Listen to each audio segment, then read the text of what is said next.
Emergency! Emergency! Stop the ride! Stop the ride now!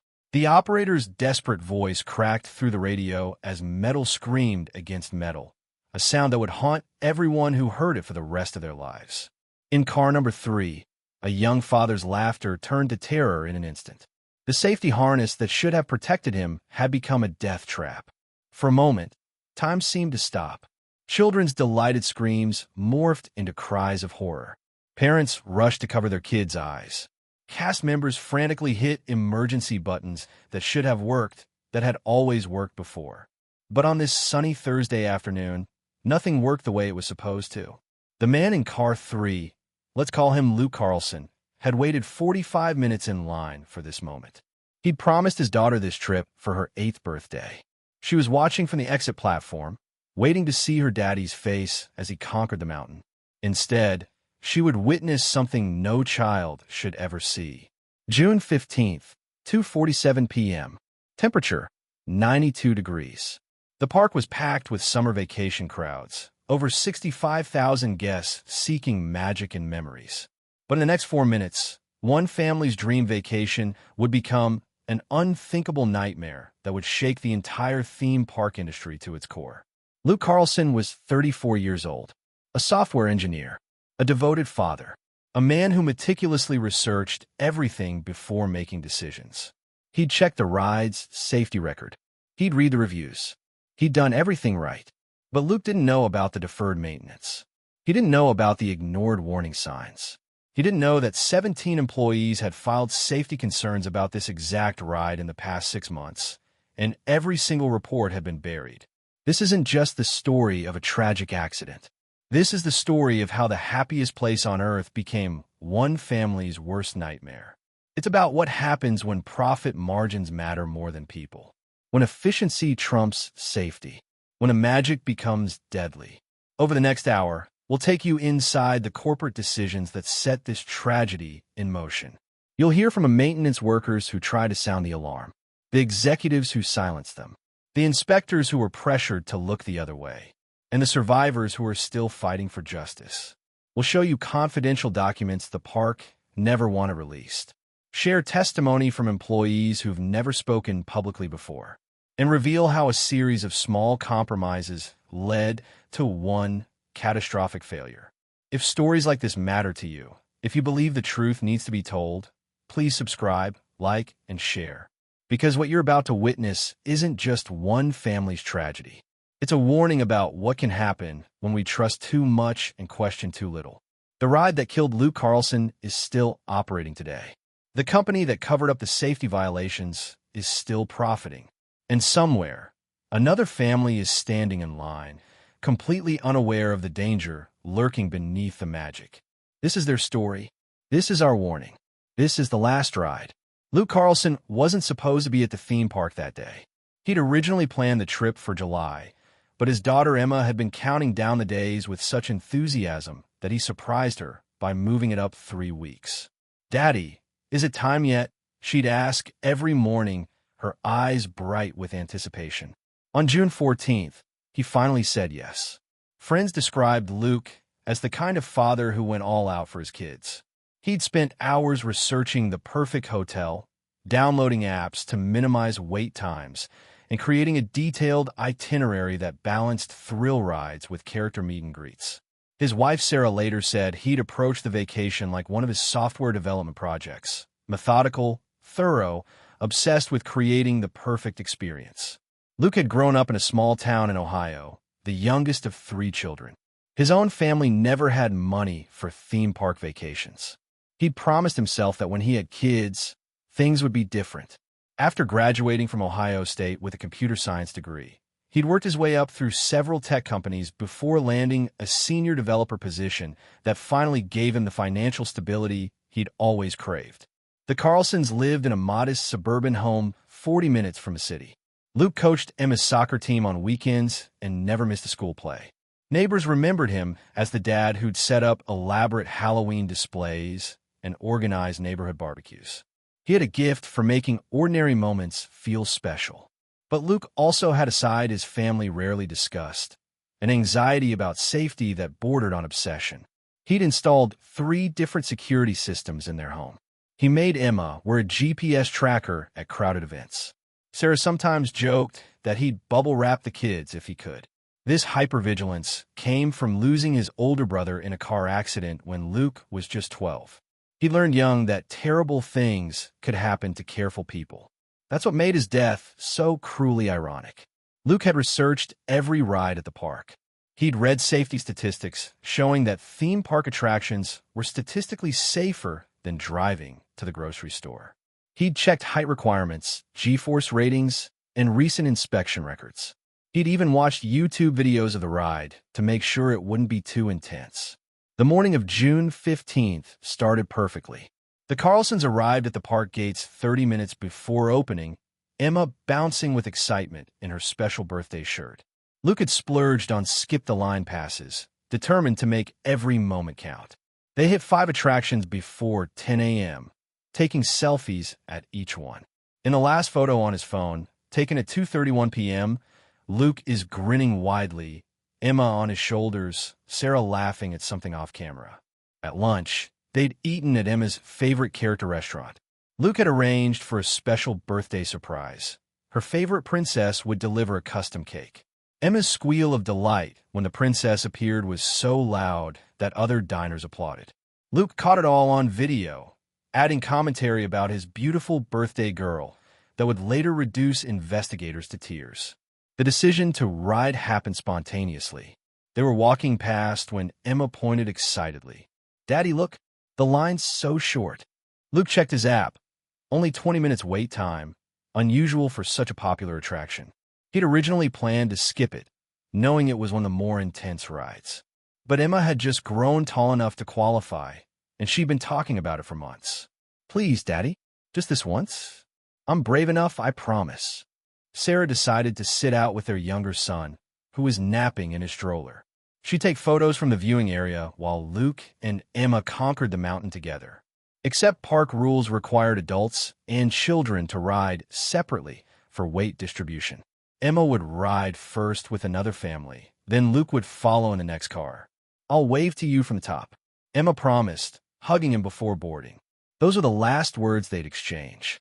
Luke spent the wait time chatting with other parents, sharing tips about which attractions to hit during the parade when crowds were lighter. One father later recalled that Luke seemed completely at ease, excited even. He'd conquered his own fears to give his daughter this experience. As he settled into car number 3 at 2:47 p.m., Luke Carlson had exactly 4 minutes and 37 seconds left to live. He spent the first 2 minutes of the ride laughing, hands in the air, probably imagining Emma's face when they'd compare their adventure later. He had no idea that a critical bolt, corroded from years of deferred maintenance, was about to fail. No idea that 17 safety reports about unusual vibrations in Car 3 had been filed and ignored. No idea that his carefully researched, perfectly planned magical day was about to become a nightmare that would destroy his family and expose the dark reality behind the magic. Thunder Mountain stood as the crown jewel of the park's expansion, a 197-foot testament to human engineering and imagination. Opened in 1979, it had thrilled over 50 million guests with its combination of speed, inversions, and theatrical elements. The ride's iconic silhouette dominated the skyline, a man-made mountain that promised adventure and delivered adrenaline in precisely measured doses. The coaster's design was revolutionary for its time. Engineers had created a tubular steel track system that allowed for smooth inversions and sharp turns impossible with traditional wooden coasters. The ride featured 6 inversions, including 2 vertical loops and a cobra roll that photographers love to capture. At its fastest point, riders experienced speeds of 67 miles per hour and G-forces up to 4.5, just shy of what fighter pilots endure. But Thunder Mountain was more than just physics and steel. The ride told a story. Guests journeyed through an abandoned mining town, past animatronic prospectors, and into the mountain's mysterious depths. The 3-minute and 42-second experience combined narrative elements with pure thrills, making it a unique attraction that appealed to both thrill seekers and theme park purists. The ride system itself was a marvel of redundancy, or so everyone believed. Each train consisted of 8 cars holding 4 riders each. 3 separate braking systems could stop the train: the primary computer-controlled magnetic brakes, a backup friction brake system, and an emergency catch car that could physically grab a runaway train. The wheels, there were 3 types on each car: load-bearing wheels, guide wheels, and upstop wheels. Underwent ultrasonic testing monthly to detect microscopic cracks. In its 44-year history, Thunder Mountain had operated with a nearly flawless safety record. Minor incidents, a guest dropping belongings, brief mechanical delays, weather closures, were meticulously documented and analyzed. The park proudly noted that the ride had operated over 75,000 cycles without a major incident, carrying more passengers than the population of most countries. But the documentary evidence told a different story. Internal maintenance logs, obtained through a whistleblower, revealed a troubling pattern beginning in 2019. Budget cuts had reduced the maintenance crew from 12 specialized technicians to just 6. Overnight inspections were reduced from daily to twice weekly. Most critically, the park had deferred a major track replacement project 3 consecutive years, citing acceptable wear patterns despite manufacturer recommendations. The specific car that would fail, car number 3 on the blue train, had a particularly troubled history. Maintenance logs showed repeated reports of unusual vibrations and intermittent wheel housing noise. A senior technician named Robert Chen had written in a February report, Car 3 be showing signs of metal fatigue in rear wheel assembly. Recommend immediate replacement. The recommendation was marked pending budget approval and never actioned. The wheel assembly in question was a complex piece of engineering. Each wheel module contained 17 separate components, from bearings to spring-loaded tensioners. The assembly was designed to last 500,000 cycles with proper maintenance. Car 3B had exceeded 750,000 cycles, pushed far beyond its intended lifespan by a management team focused on minimizing downtime. Weather played a role too. The summer of the accident had been unusually hot, with 16 consecutive days above 95 degrees. Thermal expansion and contraction stressed metal components beyond their design parameters. The overnight temperature swings, from 95-degree days to 65-degree nights, created a repetitive stress cycle that accelerated metal fatigue. Engineers called it thermal cycling, and it was slowly tearing the ride apart at molecular level.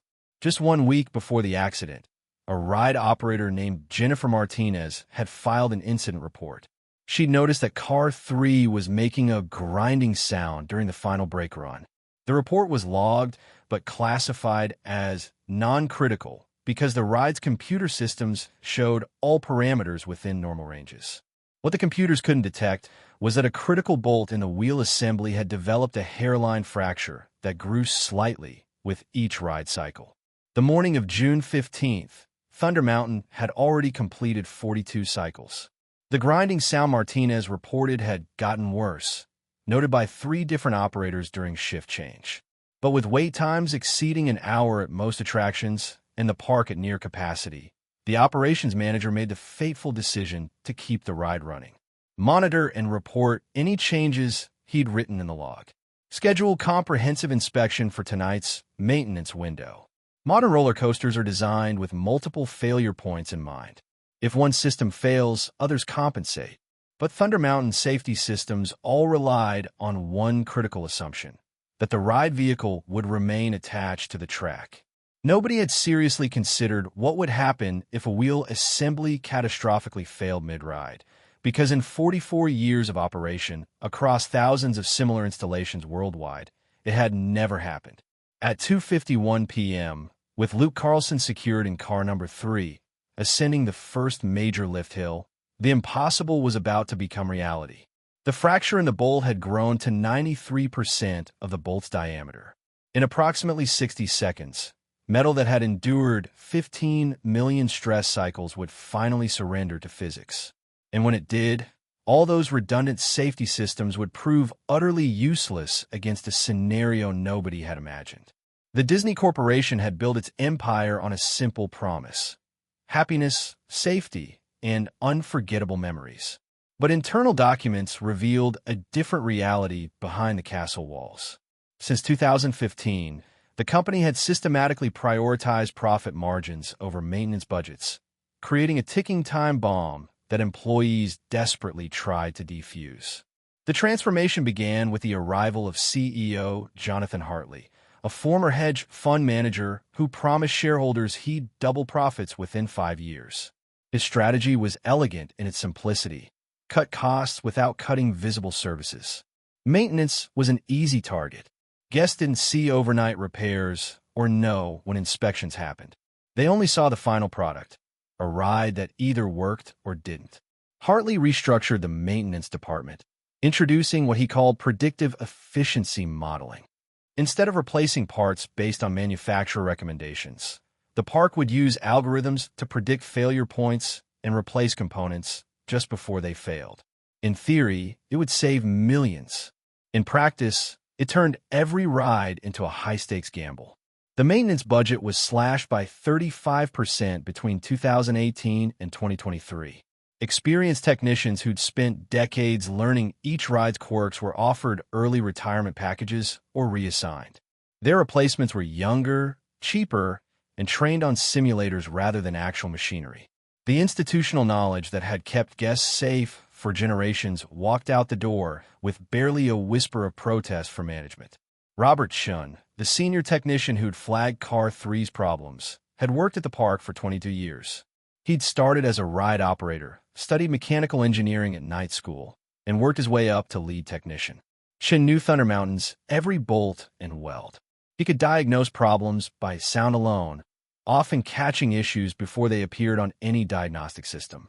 But Chin's expertise had become a liability in Hartley's new world.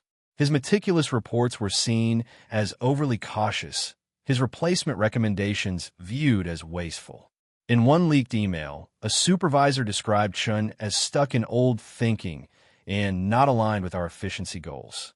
When Chun refused to sign off on deferred maintenance, he was transferred to a different department, effectively silenced. The route went deeper than individual decisions. Hartley had created a culture where questioning safety protocols was career suicide.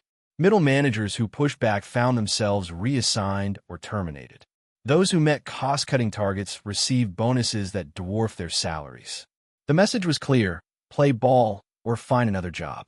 Insurance companies had begun noticing troubling patterns. Internal risk assessments from 2021 showed concern about deferred maintenance accumulation and potential cascade failures. But the park's legal team had negotiated liability caps that made paying occasional settlements cheaper than comprehensive maintenance. They'd calculated the cost of human life and found it acceptable. The regulatory environment enabled this negligence. State inspectors were overwhelmed, undertrained, and susceptible to pressure. The park employed former regulators as consultants, creating a revolving door between oversight and industry. Inspection reports were negotiated documents, with serious findings often downgraded to minor observations after closed-door meetings. Whistleblowers faced systematic retaliation.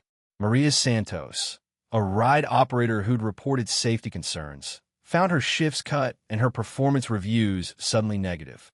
James Morrison, a maintenance supervisor who'd documented deferred repairs, was terminated for time card discrepancies that mysteriously appeared after he'd filed complaints. The message to remaining employees was clear: speak up and suffer. The financial pressures driving these decisions were real but not insurmountable. The park remained highly profitable, generating over $2 billion annually. But Hartley had promised shareholders 15% annual growth, a target that required increasingly desperate measures. Every dollar saved on maintenance translated directly to executive bonuses and stock buybacks. Just months before the accident, an anonymous employee had leaked internal documents to journalists, detailing over 300 deferred critical maintenance items across the park. The story was killed after the park's legal team threatened litigation and pulled advertising worth millions. The documents ended up buried in regulatory files, unread and unactioned. The morning of Luke Carlson's death, The park's executives were in a board meeting discussing quarterly earnings. The agenda included a presentation on maintenance cost savings, $47 million under budget for the year. There was brief mention of increased incident reports, but the safety director assured everyone that these were minor issues being actively monitored. Nobody in that boardroom mentioned Robert Chen's transfer or his warnings about Car 3. Nobody discussed the 42-cycle limit that morning operators had reported. Nobody questioned whether saving $47 million was worth risking lives. They were too busy celebrating their efficiency metrics to notice they'd optimized their way to disaster. At 2:51 p.m., as metal finally gave way to physics, those executives were toasting another successful quarter. They wouldn't learn about Luke Carlson for another hour. And when they did, their first call wouldn't be to his family or to safety teams. It would be to their lawyers and PR firms, beginning a cover-up that would ultimately fail, but not before revealing just how deeply the rot had spread through the happiest place on earth. At 2:51 p.m., Luke Carlson felt the first vibration, a subtle grinding that seemed wrong, but not alarming. He just crested Thunder Mountain's signature first drop, his heart racing from the 85-foot plunge. The rider next to him, a teenager named Marcus, would later describe hearing Luke laugh and shout, "That was incredible," completely unaware that death was already stalking car number 3. The catastrophic failure began with a sound like a gunshot. The rear left wheel assembly, weakened by that hairline fracture, finally surrendered to 15 million cycles of stress. The bolt didn't just break, it exploded, sending shrapnel into the wheel housing. Within milliseconds, the carefully balanced forces keeping car 3 attached to the track shifted dramatically. Jennifer Martinez, operating the ride from the control booth, saw the first alarm at 2:51 and 34 seconds p.m. Irregular vibration car 3B flashed on her screen. She reached for the emergency stop, but the computer's diagnostic was still processing, trying to determine if this was a false alarm. In those precious seconds of electronic deliberation, physics took over. The remaining wheels couldn't compensate for the sudden shift in weight distribution. As the train entered the Cobra roll at 54 miles per hour, car 3 began to shimmy violently. Luke's laughter turned to confusion, then terror, as he felt the car lifting in ways it shouldn't. His hands, which had been raised in celebration, now gripped the safety harness with desperate strength. Marcus heard Luke say, "Something's wrong," just before the second wheel assembly failed. This time, there was no containing the disaster. Car 3 separated from the track entirely, held only by the coupling to car 2. For a horrifying moment, it swung free like a pendulum, Luke trapped inside a 2,000-pound steel coffin spinning through space. The riders in cars 2 and 4 became unwitting witnesses to horror. Sarah Chun, a nurse in car 2, heard the mechanical failure and turned to see Luke's car hanging at an impossible angle. She screamed for help, knowing none could come. The train was still moving at over 40 miles per hour, dragging the damaged car like a medieval flail.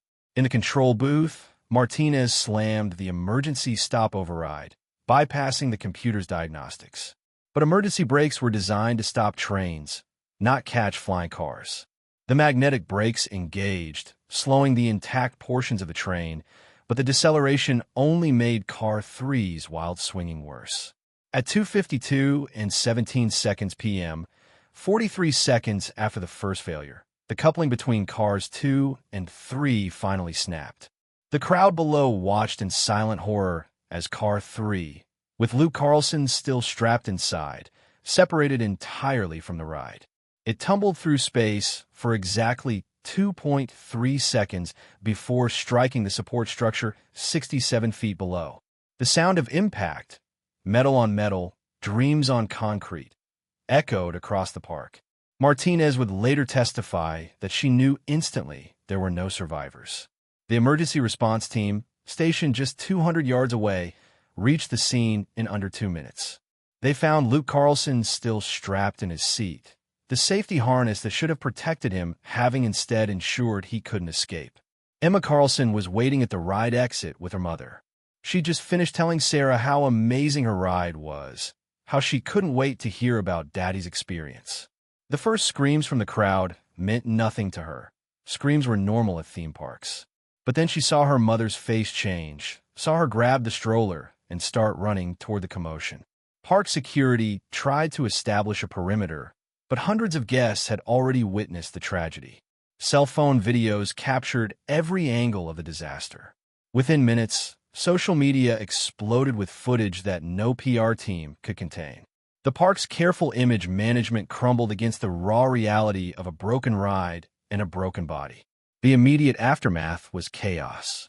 The park announced a temporary closure of Thunder Mountain for technical difficulties. Guests were evacuated from the area, but not the park, a decision that would later draw severe criticism. Emergency responders worked behind hastily erected screens, while thousands of visitors continued their magical day just yards from a death scene. By 3:47 p.m., Luke Carlson was officially pronounced dead. Cause of death: massive trauma consistent with high-speed impact. The medical examiner would later note that death was instantaneous, a small mercy in an ocean of preventable tragedy. His body was removed from the scene at 4:23 p.m., covered by sheets that couldn't hide the twisted metal that had claimed him. Sarah Carlson learned of her husband's death in a sterile security office, Emma still clutching her birthday princess autograph book. The park offered immediate financial assistance, trauma counseling, and a promise of full cooperation with investigations. What they didn't offer was an explanation for how their negligence had turned a father's love into a daughter's lifetime of trauma. By sunset, Thunder Mountain stood silent against the darkening sky, yellow tape creating a perimeter around Luke Carlson's final ride. The last photo on his phone, that joyful family selfie from 2:31 p.m., would become evidence in a case that would expose decades of corporate greed. But for Emma Carlson, it would always be the last picture of her daddy, taken just 16 minutes before the happiest place on earth became the site of her worst nightmare.